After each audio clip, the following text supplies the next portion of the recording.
నేను ముఖ్యమంత్రి గారిని నేరుగా అడుగుతా ఉన్నాను. ఈ కుంభకోణం సామాన్య ప్రజానీకం రక్తం దాగినటువంటి కుంభకోణం. సామాన్య ప్రజానీకం ఎంతో కష్టపడి పండించినటువంటి రైతాంగం దగ్గర దోచుకున్నటువంటి ధాన్యం ఒకవైపు అయితే, మరోవైపు మీరు కొనుగోలు చేసి మీరు సీఎంఆర్ కింద ఇచ్చినటువంటి ధాన్యాన్ని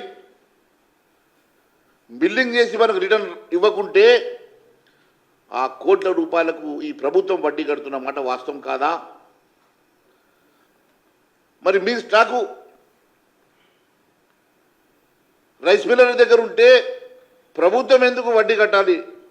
ప్రభుత్వం దేనికోసము ఈరోజు వాళ్ళ బాధను భరిస్తూ ఉన్నదో, దీని వెనుక ఉన్న మతలబేందో ఉత్తమ్ కుమార్ రెడ్డి గారు, వారితో పాటు చౌహాన్ గారు కూడా సమాధానం చెప్పాలని చెప్పి నేను అడుగుతా ఉన్నా.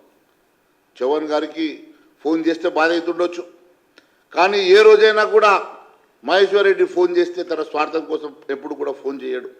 ప్రజల కోసం, ప్రజల పక్షాన ఈరోజు భారతీయ జనతా పార్టీ ప్రజల పక్షాన, రైతాంగం పక్షాన నిలబడ్డది కాబట్టి రైతుల కోసం మేము ఎప్పుడైనా కూడా వారి అవసరాల కోసం మాట్లాడాల్సిన అవసరం వస్తుంది. ఈరోజు నేను ఒకటే అడుగుతా ఉన్నాను, గౌరవ మంత్రి గారు ఉత్తమ్ కుమార్ రెడ్డి గారు, దీనికి మీరు సమాధానం ఏం చెప్తారు? మరి ఈ సీఎంఆర్ కింద ఉన్నటువంటి దాదాపు నా లెక్కకి 25,000 కోట్ల రూపాయలు, మొన్నటి సీజన్కే 22,000 కోట్ల రూపాయలు ఈ ప్రభుత్వానికి సీఎంఆర్ ద్వారా రావాల్సినటువంటి బియ్యం విలువ. ఇప్పుడు అది దాదాపు 25,000 కోట్ల రూపాయల విలువ ఇది. అలాంటిది ఈ 25,000 కోట్ల రూపాయల విలువైనటువంటి ధాన్యం సీఎంఆర్ కింద రైస్ మిల్లర్ దగ్గర పెట్టుకొని ఈరోజు ప్రభుత్వం వాటికి వడ్డీ కట్టాల్సినటువంటి దుస్థితి, పరిస్థితి ఎందుకు వచ్చింది, ఎందుకు దాపరించిందో దీనికి సమాధానం చెప్పాల్సిన అవసరం ఉన్నది. మరి 2-3 సంవత్సరాల నుంచి కూడా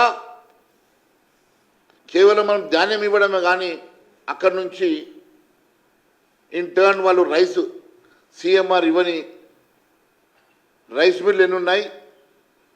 అలాంటి రైస్ మిల్ల మీద ఇప్పటి వరకు మీరు ఏం చర్య తీసుకున్నారు?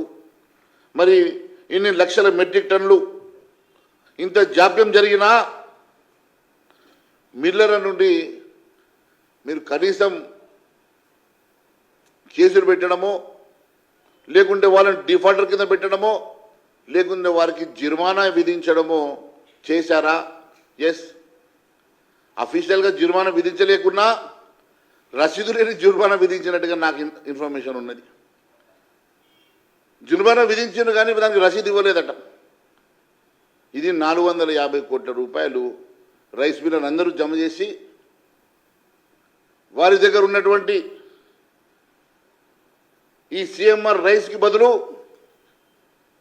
రసీదున్న జరిమానా బదులు రసీదు లేని జరిమానా కింద 450 రూపాయలు పబ్బం కడితే అది ఇది కలిసి 950 కోట్ల కుంభకోణం. ఈరోజు ఎక్కడికక్కడ దోచుకోవడం, దాచుకోవడం, దీంట్లో మంత్రి గారి వాటా ఎంతనో, అధికారుల వాటా ఎంతనో మరి మీరే చెప్పాలని చెప్పి నేను కోరుతా ఉన్నా. ఇదంతా కూడా ఒక చైన్ సిస్టంలో జరుగుతున్నటువంటి దోపిడీ. ఇంకా చాలా ఆధారాలు, చాలా అంశాలు ఉన్నాయి. దీనికి మంత్రి స్పందిస్తే ఆధారాలతో సహా బయటకు వస్తా, అన్ని విషయాలు ఇంకా ఆధారాలతో బయట పెట్టి నిరూపిస్తాను తెలియజేస్తూ ఉన్నాం.